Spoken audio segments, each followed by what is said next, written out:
Do you remember this cooking book? Have you seen one, or do you even own one?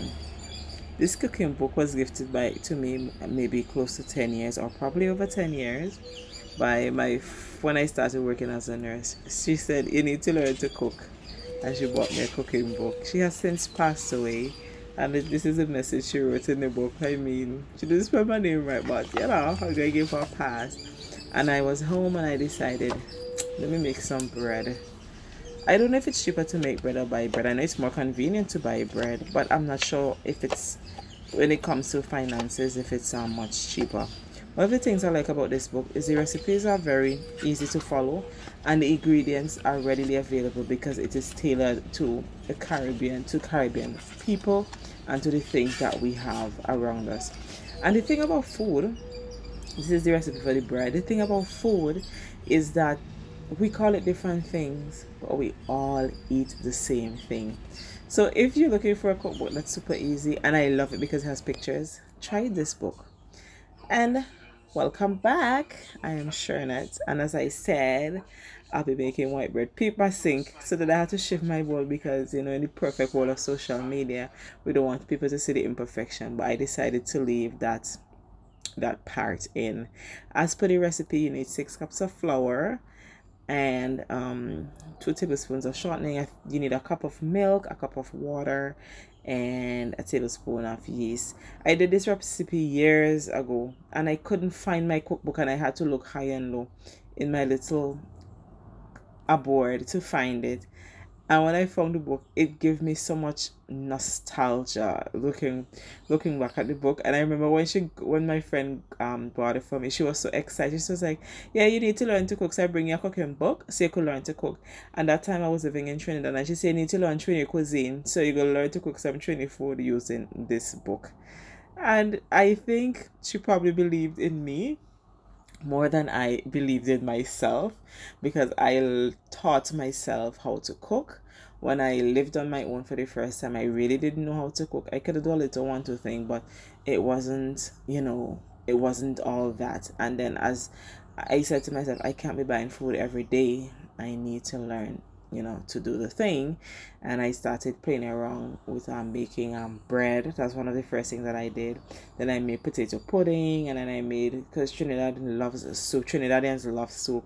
And then I learned to make cow heel soup, or some people call it bullfoot. I learned to make chicken feet soup. I learned to bake cake. What else? I learned to make a plethora of dishes. One of the things that I didn't learn to do, even though I was living there, is I never learned to make roti. I could make it now, but I couldn't make it then. So just watch the video. I'm not talking about what's happening because you could see. It's just as I opened the book, I remembered my friend Petra, and she was my coworker as well. She was so full of life and always so happy, always so happy. And there are times when she crosses my mind, and I would think about her for days and days on end. And I am in my feelings, with the book after I found it. And when I found the book, the first thing I did was I went back to the front because I know she had written something, but I just couldn't remember. And it is so good that I have her handwriting, because a lot of people don't realize, for me, and a lot of people maybe not realize it, how personal it is to have people's handwriting. You could know somebody for years and you've never seen them, you've never seen how they write. Have you ever thought about that? Hmm?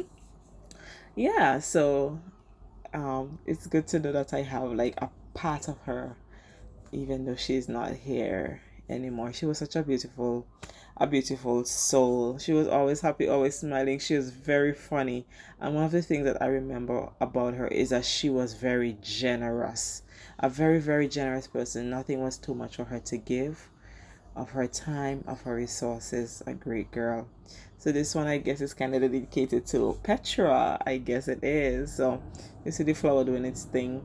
I want to know with mixing. I don't know if the mixer does a good job as your hand, or it does a better job, because from my experience, I find when I use my hand that they do it, to me, like it seems softer than the mixer. And when you're making bread, ideally your dough should be stretchy, because you want this sort of they want the gluten to be activated in the flour. And then here's finished. I leave it to proof. Then I put it in the pans. The pans are really small. I went and I bought the pans in money, so they are really tiny pans. I need to get standard size pans because these are not standard size pans. And then you have to leave it to proof again. And yeah, and it doubles in size. And you can tell me that these don't look good. And then I put it in the oven, I think for 25 to 30 minutes because I want them a little brown. And yeah, so that was just a little bit of me sharing my baking and my how I started baking. And this is the finished product of the bread. Did I say? Yeah, it looks pretty, right? I put some butter on it just for aesthetics and for flavor because I love butter. And that's it. So don't forget to like, comment, and subscribe. Bye.